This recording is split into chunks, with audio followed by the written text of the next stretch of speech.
ভ্যাপসা গরমে নাজেহাল জনজীবন।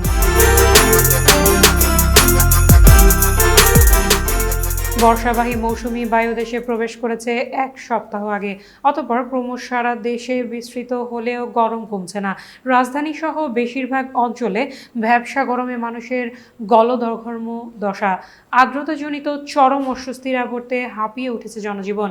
দিনের বেলায় সূর্যের তপ্ত কিরণ, রাতেও নিস্তার নেই গরম থেকে। ফ্যানের বাতাসেও ছায়াযুক্ত জায়গায়ও ঘেমে যাচ্ছে মানুষ। আকাশে সজল মেঘমালা থাকলেও সিলেট, রংপুর, ময়মনসিংহের কিছু এলাকা বাদে বৃষ্টির দেখা নেই। এদিকে বাতাসের অতিমাত্রায় আর্দ্রতার কারণে নতুন করে অসুস্থ হয়ে পড়ছে শিশুরা। পানিবাহিত নানা রোগে আক্রান্ত হয়ে হাসপাতালে ভর্তি হচ্ছে অনেকে।